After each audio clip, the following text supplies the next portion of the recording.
Welcome to the championship edition of the KDFL Fantasy Football Podcast. It's me, Brett Steele, and I am joined, as always, by Mr. Jonathan Detroit Haynes. How are you doing, man? Yo, yo, yo. I'm doing all right. How about you guys? Doing well, doing well. And our special guest host this week, filling in again, Angry Matt Smith. How are you doing, sir? I'm the opposite of Zen this week. I hate everything about football in general. I'm wearing my beautiful Jared Carr jersey, and I will wear it forever. We'll go into this later on, though, but definitely angry Matt tonight. All right. Before we get to the topic of the day of the last couple of days, we have some KDFL playoffs to get through. We'll start with the Golden Douche round. Matt, take it away, but give me a second to get us up and running here. Come on. We're going. And we are off. Take it away, Matt. All right. We start off with the Kings traveling to Roxalana to take on the Renegades in the semifinals of the prestigious Golden Douche tournament. The Kings come in red hot, winning 4 out of their last 5 matchups and after starting the season 1-9, while the Renegades look to win their historic second Golden Douche trophy. This matchup had a dominating tight end matchup with the Kings' Tyler Higbee scoring 31 points, while the Renegades' TJ Hawkinson outdid him and scored 36 points. However, not much else was close as the Kings had disappointing games from Josh Jacobs with 8 points, Zay M. Effin Jones with 2 points, and Kenny Pickett with 13 points, while the Renegades had huge performances from Jared Top 10 QB Goff with 29 points, Waddle with 25, and T. Higgins with 27.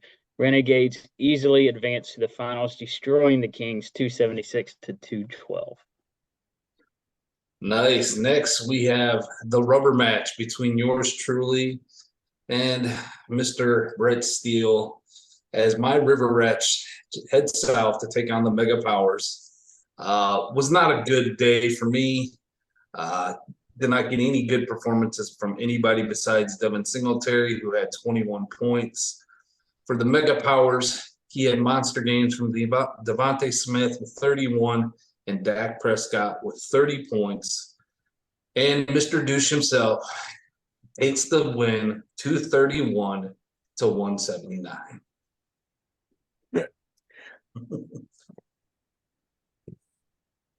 Next.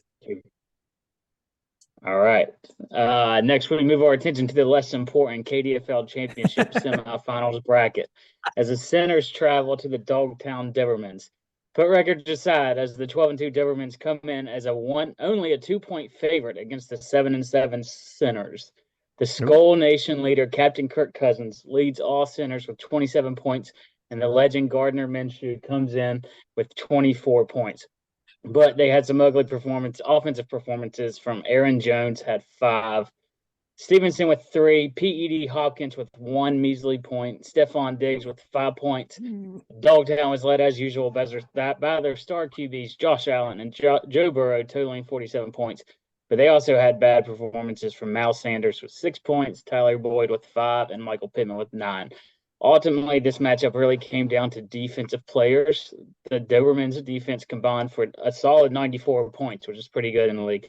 But the Centers defense went off with 137 points. Centers pull the upset and advance to the finals, winning 245 to 223. Nice. Next, we have a rematch from last year's championship as the Midnight Riders take on defending champs, the Evil Empire.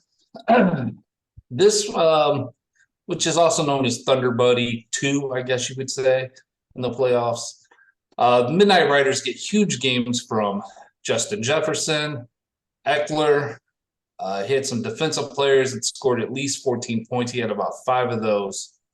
Put up a whopping 252 points, while the Evil Empire had monster games from George Kittle out of nowhere. Guy hasn't been doing anything all year with 30 points. Juan Barkley with 27. Patrick Mahomes with 26. And once again, the Evil Empire is heading to the championship. They won at 285 to 252. Come on, Centers, get the upset this week, please. All right. There we go. Pretty interesting week. It does sting if you're the Midnight Riders to score, over 250 and then still lose by 30 plus. Thunder Buddy Bowl 2 doesn't go his way either. So Yeah, tough. But you got whopping points, 8 points from Zach Wilson. Vontae Adams with only 3 points. That's not going to get it done. Not going to get it done. 152 points and losing though. Yeah. Speaking of, we'll go ahead and segue now. The special guest host is here, and it could not have worked out any better for us as fans of the pod, Detroit, as yesterday it was announced that Derek Carr has been benched and now is away from the team in favor of Jared Stidham. I don't really hard to say. Now, Detroit has gifted away his grinding gear segment because he knew no rant would match the thoughts that are going on in Angry Matt's head. So, Matt, let's talk it out. Take it away. How long has Josh McDaniels been in the league for? 15 years or so? How long has he been with the Patriots? Oh gosh, that's a good 15 years. I don't know. I'll just say 15 years. I've hated Josh McDaniels for 15 freaking years, and then dumbass Mark Davis joins. For whatever reason, Bob Kraft is in his face or in his. Ever since Vegas, Bob Kraft has been steering Mark Davis along. Somebody needs to steer the guy. And I don't know. The good old Dave Ziegler, Dolph's brother, comes into the interview and. Sells Mark Davis on Josh McDaniels like he's the greatest thing ever. Josh McDaniels, he was awesome in Denver. Let's not forget that. Jay Cutler, he comes there for Jay Cutler. Jay Cutler's, not his guy. So who's his guy? Cal Orton. Or actually, Tim Tebow's his guy. Which one's his guy? Tim Tebow, Cal Orton. Keep hearing Josh McDaniels needs his guy to succeed. Who is his guy? Tom Brady. Did he make Tom Brady? No, he didn't make Tom Brady. I don't know. And plus Tom Brady too. We can go on about Deflategate. We can go on about Spygate. How much did that help Brady over the years? Josh McDaniels. They know the freaking place. So that's just gonna. I mean, how hard is that to do to control the team? I will say Brady got better over the years, but Brady sucked the first 3 championships that they won. Brady was not good. Look at the stats. He's not good at all. It was defense and cheating that won them the Super Bowls. Josh McDaniels. So he goes to Denver. Big Daddy Belichick brings him back to the Patriots. Then his dumbass goes to Indianapolis, and then he changes his mind all of a sudden and doesn't go to Indianapolis. Goes back to his daddy Belichick, and now he gets to come to the Raiders, where he's the Lord and Savior for our team. And then it just Derek Carr the whole year. I want to break down the games real fast, super fast. I can go on forever and forever. So looking at the weeks, week 1 against the Chargers, bad game, bad first game. O-line sucked. Derek Carr, I feel like that was Derek Carr's worst game of the year. Week 2, blown 20-0 lead, lost that game. 20-0, lose the game. Week 3, Titans, we lose the game, start 0-3, missed a 2-point conversion. Darren Waller dropped a perfect touchdown that became an interception. So whatever. Week 4, we win. Week 5, shootout against the Chiefs, Monday Night Football. Carr throws an absolute dime. I think it was to Adams. Pretty sure it's to Adams. It was. But we did get the strip sack, which Carr's known for fumbling. The refs overturned it. The rest of the game the refs destroyed us. The rest of the game. It was a mob in Kansas City anyway. Houston Texans, we win. The Saints game, absolutely awful. Lost 24-0. That the whole team didn't show up. Jaguars game, I'm there. We're winning 17-0. We lose the game 27-20. Colts game, we lose to Jeff freaking Saturday, his very first game. He just joined the team, a week ago? And it was a blown lead. Broncos, we win the game. Seahawks, we win the game. Los Angeles Chargers, we win and looked good against the Chargers. We beat them it was 27-20, but we were beating them the entire game. Los Angeles Rams, 2 days before Baker Mayfield comes into the game and beats us. Super conservative play calling second half. We just don't want to win as usual. Patriots, we win, but nobody's talking about that. There was another major blown lead. We were up 17-3, I think, going into half. losing 24-17, and then we come back, get a touchdown, and then we get the stupid play at the end of the game that made us win. Steelers game, score opening drive pretty easily, bad weather. Let's throw the entire second half, not hand off to best back in the league, and then here we are. And now let's get rid of Carr because it's 100% Carr's fault. So yeah, there's a little rant for you. I'm not done yet, but y'all can keep going for a second. Oh, he's going to keep going. No, keep it going. Okay, so I just looked at this earlier. So I'm doing some stats on here. 14 teams made the playoffs last year, and I got the QBs for all of them. I'm gonna start in order by years that they've been in the league. Mac Jones, 2 years, 1 head coach, Bill Belichick. Jalen Hurts, 3 years, 2 head coaches, Doug Peterson, Nick Sirianni. Peterson, I think, was a little weird. He's pretty much had 1 head coach, Nick Sirianni. Right, I agree. Joe Burrow, 1 coach, Zach Taylor. Kyler Murray, 1 coach, Cliff Kingsbury, 4 years. Josh Allen, 1 coach, 5 years, Sean McDermott. Patrick Mahomes, 1 coach, Andy Reid, 6 years. Dak Prescott, 2 head coaches in 7 years, Jason Garrett and Mike McCarthy. Jimmy G, 2 different teams, but only 2 head coaches, Bill Belichick, Cal Shanahan. 8 years for him. Now we get to Derek Carr. 9 years, 6 head coaches, Dennis Allen, Tony Sperano, Jack Del Rio, John Gruden, Rich Bisaccia, Josh McDaniels. And then Ryan Tannehill, he had 4 head coaches, but he was on 2 different teams. Roethlisberger, 17 years in the league, 2 head coaches. Aaron Rodgers, 18 years in the league, really 15 years, 2 head coaches, Mike McCarthy, Matt Rule. Tom Brady, 23 years in the league, 3 head coaches, Belichick, Arians, Todd Bowles. Matt Stafford, 14 years in the league, 4 head coaches, 2 different teams. How the Matt hell Stafford only had 4 head coaches? Matt Stafford only had 3 head coaches with the Lions? Jim Schwartz, Jim Caldwell, Matt Patricia, and Neil Stromik. Yeah. I would guess that. I would have guessed that he had just as many as Carr. That's crazy. Lions are notorious for keeping coaches way too long. One thing learning this, I did not realize Ryan Tannehill had Dan Campbell as his head coach for 12 games. Was he the interim? Yeah, for 12 games. Who was? Oh, that's when. What's his name was fired? There was on Hard Knocks. Yeah. Yeah. But Derek Carr, it's an obvious thing. It's insane. 6 head coaches, 9 years, 1 team. Most of the players that had more than 1 head coach has been on 2 different teams. The Raiders are an absolutely dysfunctional franchise. It's absolutely insane. Blame Mark Davis just as much as anybody else. He's had 3 GMs since Carr's been there too, which is huge. GMs control where QBs go. The whole roster. The amount of different wide receiver ones that Carr has had. It's probably been 7 different wide receiver ones in the 9 years that he's been on the team.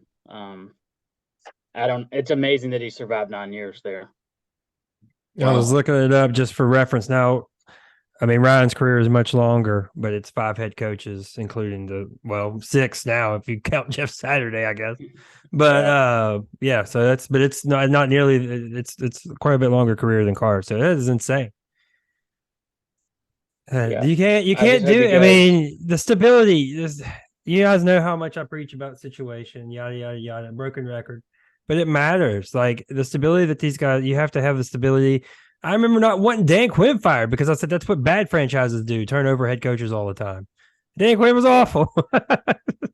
It's amazing that he survived all those head coaches. It is ridiculous. Yeah, that usually does not happen. The players are gone. The QB is usually gone when new head coaches. But thankfully, our savior Josh McDaniels has finally gotten rid of him, bringing on Jimmy G or Mac Jones next year. Or Jared Stidham. It's gonna be awesome. That was a pretty good rant. It was good. It was well informed. Nice pace. Well done. I would add something, but I'm not going to. No, do it. Go ahead. Oh, he's pulling up. I know what he's adding. He's adding 1 Brady Super. Go ahead. Tom Brady was not bad in his first 3 Super Bowls. He was very good in the second and the third one. I need to review those stats again. He had 354 yards, 3 touchdowns, and 100 quarterback rating in the second one. And the third one, he had 236 yards, 2 touchdowns, no interceptions. That's poopy doo, Detroit. 70 completion percentage and 110 quarterback rate. Oh, Detroit. I'll give you the second one, but that third one's a game manager numbers. That's Man, What do you? I'll give you the second one, but that third one is don't lose us the game. The defensive plays, he had them. Well, yeah, he had the defense. That doesn't help. The main thing is the main thing is he had stability. He had stability. Yeah, he did always. That one's Green Bay, or not Green Bay, the second Philadelphia Super Bowl, he had over 500 yards, 3 touchdowns, and they still lost that game. Yeah, I do remember that's the year after 28. Yeah, he definitely got better. His first 3 years, I did not feel like he was anything special. You see that a lot, though. Can we talk about my Detroit Lions now? Let's go. Let's bring it on. Go ahead. Really. Getting praised. We I was not surprised that we lost to Carolina, but the way that they lost was embarrassing. 320 yards on the ground they gave up. Foreman had 165 yards. Hubbard had 125. He averaged 10.5 yards a carry. It was embarrassing. It's typical Lions. And I figured that they were going to stumble at some point. They couldn't have just kept rolling like that.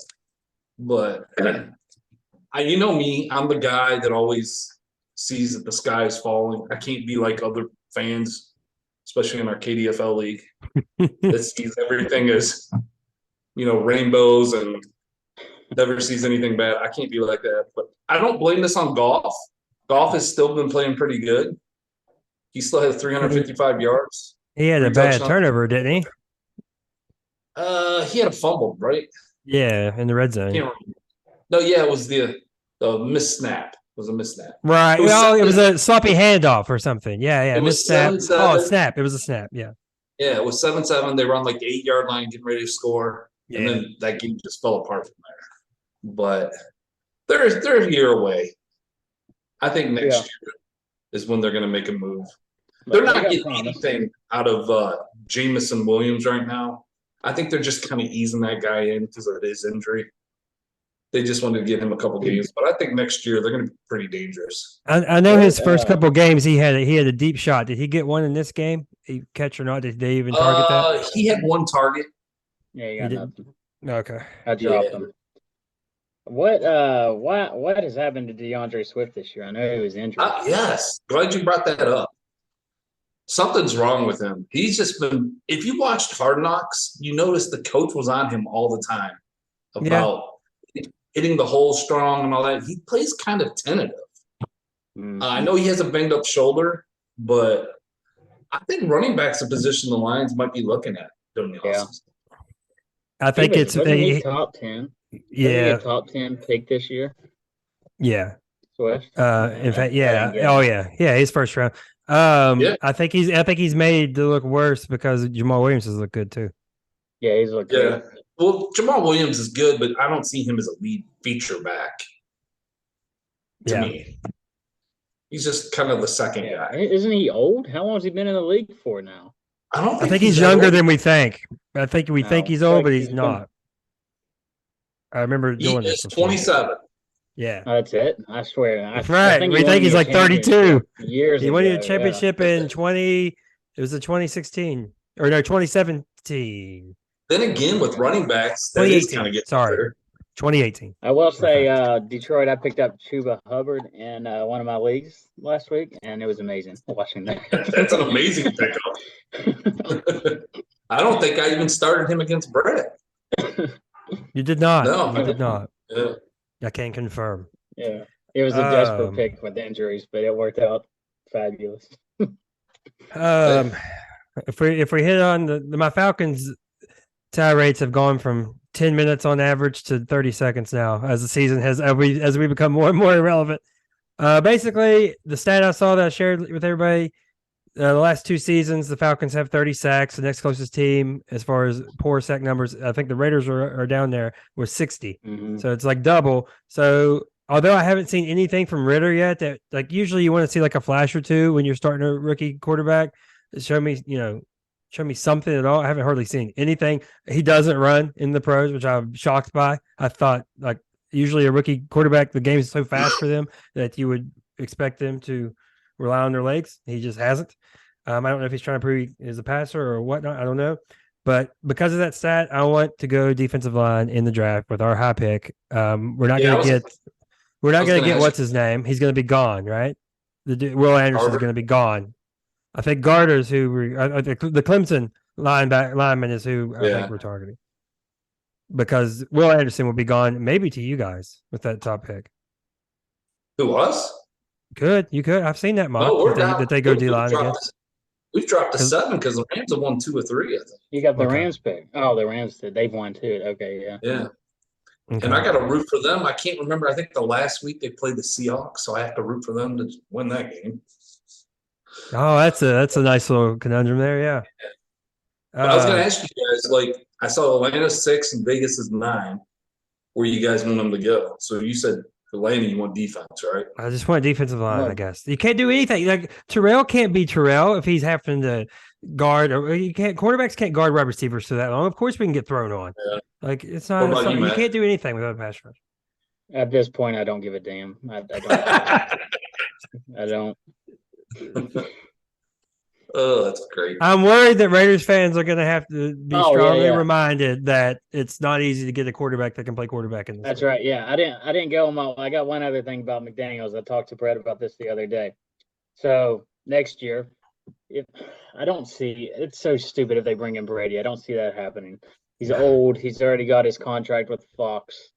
And I read something the other day that one reason Brady left the Patriots was because of the micromanaging by Josh McDaniels.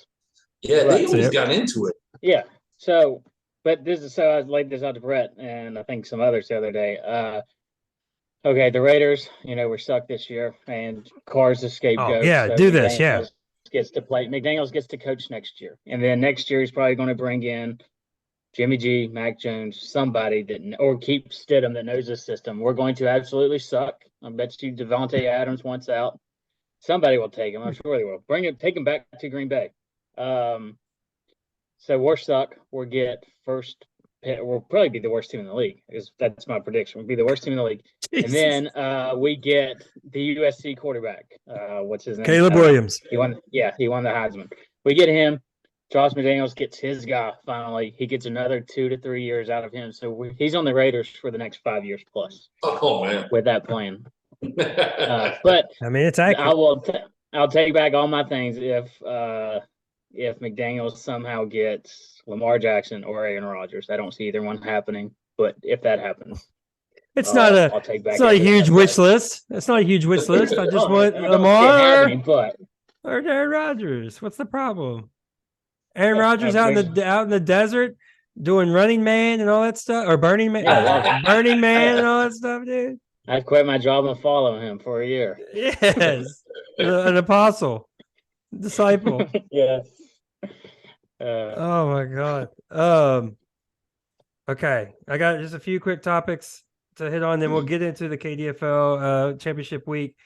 Broncos fire Nathaniel Hackett is the easiest call to make ever. Who would you? I don't want to say prefer, Matt, because it's a division rival, but who do you think would be most effective in it? Take out Sean Payton. I'm tired of hearing him mentioned for every job ever. So take him out of the running. Who would we think? Is this where Eric Bieniemy finally lands? The Broncos. I don't think a lot of people pay attention to this, but the Broncos ownership, they have like $50 billion, and the second place owner is like Jerry Jones with like $18 billion. It's the Walmart family. Yeah. Close. Yeah, this owner could pay the head coach $1 billion a year. No salary cap on coaches. No salary cap on coaches. So it's probably gonna be somebody huge. You know whose name has popped up that I've seen recently in the last couple of days, and I think it's pure speculation. Bill Cowher. Jim. Remember that? I was just about to say Jim Harbaugh. I don't want him going to Denver. Actually, I do. So he kicks Josh McDaniels' ass both games. Him, Andy Reid, and the Chargers bring in Sean Payton and just destroy Josh McDaniels. Sean Payton, Andy Reid, and Jim Harbaugh. Oh my God! What quarterbacks of Herbert Mahomes? I guess Russ, but I mean this next coach has to hit a home run with Russ, or Broncos fans had to be praying that it was Hackett's system that made Russ look absolutely incompetent. I mean, Hackett might go down as the worst head coach of all time. So, oh my god! I still go with trade. Yeah, the worst yeah, trade. worst trade too. But is he what made the trade bad? That's what still has to play out. That's what I was telling about the Raiders fans. Because I'm in the thread with Roach, who's been on the pod before this, was on the pod earlier this year, and Matt, of course. And I said, basically, to me, this is like the Brady Belichick thing, like the dark side of it. Who gets more credit in that one? Remember that whole debate after he left? This one's going to be who gets more blame for what happened this season. If Carr goes somewhere, a nice system. I know Matt's mentioned Tampa, New York Jets, not the same old Jets. This is a competent franchise right now. I did see him I did see somebody, an Atlanta fan, call for him, did the jersey mock-up and everything, which freaked me out. I didn't expect to see it. But if he goes somewhere, just anyway, I mean, whatever, Atlanta. But Washington's another team that's going to be looking for a quarterback. Washington, Indianapolis, like a bunch of these teams. Well, Indy's going to have a high enough pick where they can draft a quarterback. Yeah. I don't know if you can with a straight face bring, but Carr's not an aging veteran. He's like in his prime area. So it's not like, I don't think with a straight face you could bring in another aging vet in Indianapolis. Yeah, it hasn't worked out the last couple But years. Carr's not that. I got a question about Tua. So he might be done for the year. What do we think? Or do you think? Because here's the thing. Go ahead. Sorry. Isn't there an investigation going on now by the NFL? Yeah, I think so. Yeah, I think I saw that. The thing I saw was basically if he passes, it looks bad optics if he comes back in like next week, right? But if he passes the test and it's like thoroughly done and it's done correctly and he passes, then like he's gonna, no matter how long you keep him out, he's still gonna be at the same risk when he comes back in. So it's like, how long I feel like we keep him out for a long time just to satisfy the outcry, which is obviously the wrong move. I think it's funny. We've talked about this. I know what you're gonna say. We talked about this too. We only care about quarterbacks. Pat Freiermuth, or however you say his last name. I traded him to Captain Phil earlier this year. He's had a ton of concussions already in the NFL. Nobody gives a shit because he's a tight end. You only care about the starting stuff. It's like what we say, that they only care about concussions during practice and training camp. Yeah, and the helmet is the dumbest thing ever. You can't tell me you can't hire some artist out there to make the goofy looking sponges or whatever, paint them or whatever, make them look good. I think that's the only reason they're not using them right now is because the way they look. They have to come up with something. They just have to. Use it in practice, but not during the games when people are really hitting. It's the dumbest thing ever. It is a little frightening because he was horrible in the second half. Like 3 interceptions that were a couple of those were the worst interceptions. Some of the worst I've seen all year. And it did seem like he just didn't have it, which is kind of alarming, All right, let's see. Now I have, what are the Commanders doing? Ron Rivera is so frustrating. Like, why are we going back to Wentz from Heineke? They said he was going to. They said if Heineke started out bad, Wentz was getting some of the first team reps last week in practice. I mean, they're a playoff team, so yeah, they're on the board. Hasn't done much. If you look at his numbers, they're pretty bad, but they have been winning. He seems like he's more of a guy to rally around, though. I don't know. Like, Wentz does not inspire me. Heineke can get me fired up, I feel like. Yeah. Wentz is as uninspiring as it gets. Yeah. Okay. And the only other thing I have, I mean, we'll probably hit on it next week, but it's not this week, but next week. Jags playing game confirmed. No, both of you going? Matt, of course, is going. He's a season ticket holder, but I will be going to this one as well. Got to get in there. Got to get the Trevor tank on. I might buy the Trevor socks for this game. Buy the wig for the hair. I don't know who this guy is with his haircut. Yeah. I think you got makeup. I should buy the wig, dude. I should buy the wig. Have they announced what time it is, the game? No, it won't be till after this week because there's stuff that can happen this week that can shake things up, I'm sure. I don't know what it is specifically. If this feels like a weird year where a lot's already determined sooner than what it normally would be. And it does. And it's a weird year where I don't remember a lot of times where week 17 didn't matter at all and week 18 mattered everything. It's just funny how it just ends up being the Jags playing the Titans. Jags playing the They Titans. were saying even the game tonight, the Titans are like resting all their players. Like, is Derrick Henry really injured? Like, that's going to be messy for the playoffs, fantasy playoffs this week. Yeah. Like, I would not be surprised if you guys. I would not be surprised if you guys are going to a Sunday night game next week. That's what I Saturday night. I would love Saturday night. I would love Saturday night. But Sunday night is kind of a nightmare scenario, not for Matt, but for me, as far as getting back at like 2 a.m., but whatever. Like, you got to do it. No, it is. I went to a Sunday night game, Raiders and Redskins, years ago, and my boys went with me. They were like 5 and 6. Sunday night games, the fans are hammered because they are drinking all day long. I've been to one. Yes. It's going to be a mess. I've only been to Falcons Bucks on Thursday night, and Saints Falcons on Thursday night, but the Thursday night is different because it's not all day. It's different. Pretty sure. Yeah. I'm pretty sure I was at the Lions Broncos Sunday night when Peyton was the year they won the championship. Pretty sure. That's cool. All right, boys. Are we ready?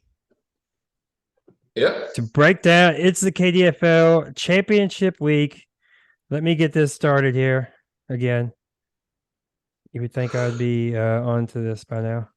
All right. We're going to start off. Let me share the screen here. We are going to start off with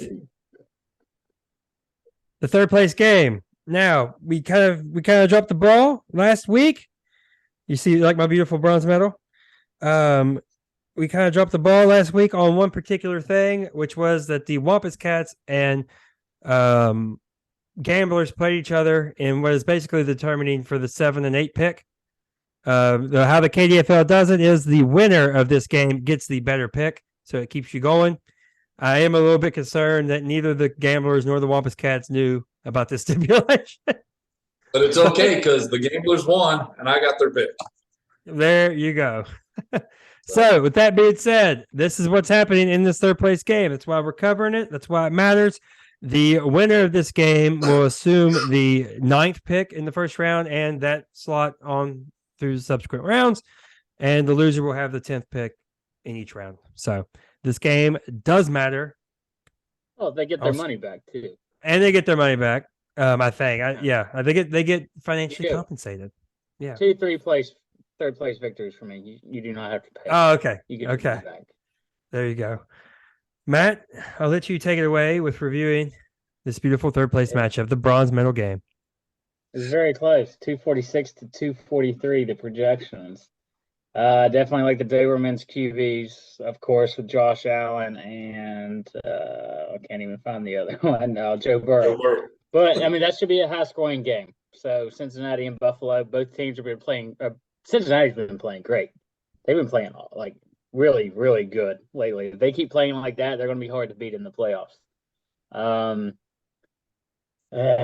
Rodgers has to beat the Vikings. Who knows Devontae Adams? What the hell is he going to do this week? I got to go with the Dogtown Dobermans just based off of those 4 players alone. Yeah. The Dobermans have won the first 2 matchups against the Midnight Riders this year. Looking at the matchups, I like the Midnight Riders wide receivers. Obviously, he's got like the top 4 wide receivers or 3 of the top 4. But Tyreek Hill, who's throwing him the ball this week? I don't even remember. It's going to be Teddy B. Teddy B. Yeah, so I'm worried about that. He does have Mike White. Let's see if the savior for the Jets is actually going to be the savior. I don't know. For some reason, I'm taking the Midnight Riders this week. I don't feel confident about it, but I'm taking them. Look at this. I do have Mike Wright returning. Zach Wilson was a huge factor in Mike and the Midnight Riders ending up in this third place game. Like you said, didn't even score a single full point. I am curious for the Midnight Riders which Jarrett McKinnon we'll see. He had the 2 weeks before where he was on fire. Last week, I think he had around 12. Not a terrible week, but not at all what he'd been doing. Because that's what really rode the Midnight Riders into the playoffs was the McKinnon-Eckler combo catching fire when it needed to. I do have Adams as downgraded with Stidham. I just get out of here. And I do like that the Dermans have CMC going against Vegas. That game is probably going to be a favorable running back script for the Niners. They're projected to be up. I do worry about resting players of the Niners, like McCaffrey is a key person they might rest. So that's a little bit worrisome. But all that being said, I can't go against Josh Allen and Joe Burrow. Give me the Dermans. All right, next. It is the return to the Golden Deuce Championship. The Mega Powers are back for the Yes. Show us the pristine trophy. The Mega Powers. The Mega Powers. The Mega Powers are back in we'll call it the small dance, not the big dance. Matt, take it away with your review. Yeah, looking at the Mega Powers, I thought they were worse than they actually are. Looks like the team looks all right for the future. If Pacheco and Rashard White come through. I mean, Jahan Dotson, Devontae Smith has looked great last week. Jerry Judy's been looking a lot better again, finally. Drake London should be solid. This week, it doesn't matter, though. You're losing. Brock's winning Renegades. The Lions and the Bears will probably be some ridiculously stupid scoring game. He's got Goff, Swift. Is that the only two he has? I thought he used to have the whole team. Jalen Waddle, but yeah, we don't know who he's throwing to. But David Montgomery's going against the Lions, which who knows? Based off of last week, Nick Chubb against the Commanders. The Renegades. Yeah, it's surprising they're even in this tournament, but I don't see him losing. Yeah, he has Hawkinson, who was traded, so that's another one. Oh, that's it. Yeah. But look at these matchups. I mean, it says that the Renegades have every advantage except for the Dak Prescott going against Geno Smith. Brett, I don't think it's going to be pretty. I think the Renegades are just going to smoke you. I don't care if it's only a 32-point spread. I think you go down by about 6. Terrible math. That's a West Virginia accountant right there. It's 22 points. I thought it said 250. I'm sorry. I glanced. I really did think. I glanced. Look, here's the deal, people. Dak Prescott, I'm going to need another big game out of him. Okay, the Titans are a pass funnel team. The only thing I worry about is the Cowboys getting up so big that they take the foot off the gas. Mega Powers are mostly healthy. The Roxanne Renegades are very much not healthy coming into this game. That's why they're in this tournament. All I need is one big defensive play, and the Mega Powers will be right. And this 20 points is nothing in this league. It's a 10% difference when you factor in 200 points around the scoring. Here's a worry that I have. Oh, real quick, pat on the back. Trade Mark Andrews, and he has now fallen for the first time in forever out of the tight end 2 spot. He's down to tight end 4. I got Dawson Knox in some picks, who's a tight end 9. Pat on the back for that. Well, I am worried about that. Lamar. What does that mean? He hasn't been good when Lamar's been there the last few times anyway. Look it up. He hasn't had a touchdown since week 6. Who's been the QB the past couple of years with Mark Andrews? Guys, I'm telling you, I made a move at the right time. All right. Who did you trade him to? I forgot. The Wampus Cats. Now, here's the thing. I gave the Midnight Riders jokes about calling the Marmette Bills. You know what's worse than going to the championship game multiple times and losing? Going to the Golden Deuce finals multiple times and losing. So it's like the Gabriel brothers Bills. Yes. So I'm not giving this away. Actually, I want the Mega Powers to win so this stays in Florida. Yes. So let's go Melbourne. It's a little concerning. This could get important if I'm a 2-time runner-up to the Golden Deuce. All right. Without further ado. Oh, Mega Powers win, by the way. Duh. Without further ado, it is here. It is the 2022 KDFL Championship. It is the South Hills Evil Empire hosting the St. Albans Sinners, two of the most beautiful logos you'll see in the league. Good Lord. Matt, this is the biggest prediction you'll ever make in your life. Take it away. Is it? Did we comment on the 11th and 12th ranked mascots we got right I here? called them beautiful. Okay, all right. Looking at it, it's close, 7-point spread. It is fun. But I'm concerned with some things about the Sinners. Zeke plays tonight, actually starting like now. I don't like Thursday night games. They're rough and messy. Although the Titans are practically benching their whole team, so he could be all right. Kirk Cousins has nothing to play for, I don't think, against the Packers. The Packers have everything to play for. Hopkins had 1 point last week. Stephon Diggs could go off against the Bengals. He's got to start Gardner Minshew against the Saints, and the Saints D is actually pretty good, I think. And they have I just remember the Raiders' miserable game. He's going to need his defense to show up big time. But this friggin' evil empire, they have Mahomes against the Broncos, who just gave up 50 points to the Rams. And he's got Justin Fields, the greatest running QB ever, maybe, going against the Detroit Lions, who just gave up 330 yards rushing. And Saquon Barkley. I hope Saquon has a big game, selfishly for myself. Going against the crappy Colts. So Mixon and the Bills, I can't go against the evil empire. Real quick, yeah. I think that the Vikings have to stay ahead of the Niners if they want the 3 seed or the 2 seed. That's the only thing I could think of that they're playing for. Does the 2 even matter? I guess it matters. Not really, but the second home round. game. I mean, yeah, home game. Yeah, home game in the second round. It's not as big as it used to be. No, it's not. It used to be a bye. Yeah. Well, I said probably week 1, maybe even the predictions. This season doesn't even matter. The evil empire was going to win it. I don't even know why we played it this year. This team is ridiculous. I'm over it. Looking at the projections, it has the Sinners scoring 245, Evil Empire 252. Just for a little reference, the Evil Empire have only scored less than 245 points, which is what the Sinners are projected 3 times this season. Wow. That's it. So that's some good insight.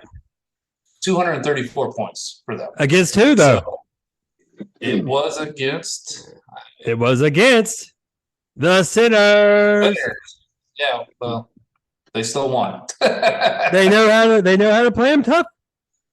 Yeah, but I'm just, like I said, I'm gonna have a special segment next week if this goes the way I think it's gonna go, so people tune in. Yes. Yeah, I have the Evil Empire repeating again. I don't want this to happen. LJ, please win this. You might want to point out Cooper Kupp, Derrick Henry, they're out for the yeah, exactly. Jalen Hurts. Yeah. Oh yeah, it hurts. It's not even showing him on the out. Why is it not showing him out? Is he questionable right now? Yeah, he's still questionable. Yeah, he's questionable. Yeah. So, yeah. Which that is. I mean, it was pointed out, but that is the double whammy because it opens up Gardner Minshew for the Saints. He's formidable for fantasy. He'll be fine. The Saints D is. You're right. Yes, Zeke, who is already on the board with 0.7 points, so he's got a healthy 7 yards early on. All right, look at this. The spread is closer than what people might think. It is inside 10 points. There is no Pollard for the Sinners, but there is no Henry, which no Pollard does upgrade though Zeke. So it's kind of weird because he was starting them both for a period of time, but Zeke should have a bump tonight, even though the Titans' run D is good. Here's what it boils down to for me: it's Cousins and Minshew versus Holmes and Fields. I'm big. This is 2 QB league. QBs matter a ton, and he has a huge advantage in that area. He's going to have to get it done defensively if the Sinners are going to win. But I do like this little strategy that the Evil Empire has done. It's got to be if he would win the championship, it's got to be the first time someone's done 2 running back, 2 tight end lineup in a championship game. I mean, the 2 tight ends, 2 running backs are very good. Yeah, but I'm just saying. I mean, it probably has never been done, right? 2 running backs, 2 tight ends. Who knows? And look at me personally. This to me is like if the Saints and the Patriots played in the Super Bowl. Couldn't imagine 2 worse teams. Yeah, it is. How's it not? My most hated team, one of my most hated teams versus the dynasty team. Yeah, sucks. That's what I mean. Gun to your head, who do you want to win this? Who do I want to win? I don't know. That's what I'm saying. I don't give a crap who wins this game. I think the Evil Empire is going to win. I think Detroit said the same thing. I don't care. What does he got? 4? What does he got? 5, 3, 4, 5? What's the difference? Gold jacket, green jacket. Who cares? All right. That is it, boys. We got the championship match is underway. The Sinners pull out to an early 0.7 to 0.0 lead. Just keep that momentum, and you got it, LJ. Just hold on to this lead, and you got it. The Sinners could pull off the miracle. Detroit, last week, we'll get to our locks and we'll sign off. Detroit, last week, we went 1 for 4. The only one, the upset king, struck again, getting the Packers over the Dolphins. What do you have this week for locks and upset? Oh, gosh. What did I say? Probably stop sharing. I had the Panthers over Tampa Bay. And Such a hedge bet. I see what you're doing. Why is that a hedge? Have you watched Tampa Bay this year? I have. Yeah, they're awful. Okay. They are bad. And then that was my lock. Or no, that was my upset. My lock, the Seahawks getting 1.5 points at home against the Jets, which kind of surprised me. It does smell like a rat. I know. Yeah. Matt, what do you have for us? Brett, you suck, by the way. Oh. What do you say? He said I sucked. Oh. I got the 49ers, guaranteed. Yes. So what's that Raiders Josh McDaniel ass? 9.5 point favorite, and they are going to kill him. Devontae Adams is going to leave at the end of the first quarter and go hang out with Derek Carr, his buddy. And the upset, they're like 11-0 in close games this year. The Vikings it's ridiculous. So they're 3-point underdogs against the Packers. Skull Nation continues. Let's go, Keith. We got this. All right. And looking at mine, I love when divisional opponents get a lot of points. The Bears are getting 6 versus the Lions. So give me those 6 points. And I have the Rams over the Chargers. The Chargers never blow anybody out. They just blew out the Colts. They got to come back down to earth. They're both in their home stadium. It's not going to be pretty. So give me the Rams over the Chargers. So, boys, that is it. The KDFL 2022 Championship is here. We will be here next week to go over the results, hopefully interview the champion, depending on who it might be. It might be a little tough one way or the other, but we'll figure something out. So, for Jonathan Detroit Haynes, for Angry Matt Smith, I'm Brett Steele, and we will see you next week with a new champion right here on the KDFL Fantasy Football. Voices still kind of coming back some podcast.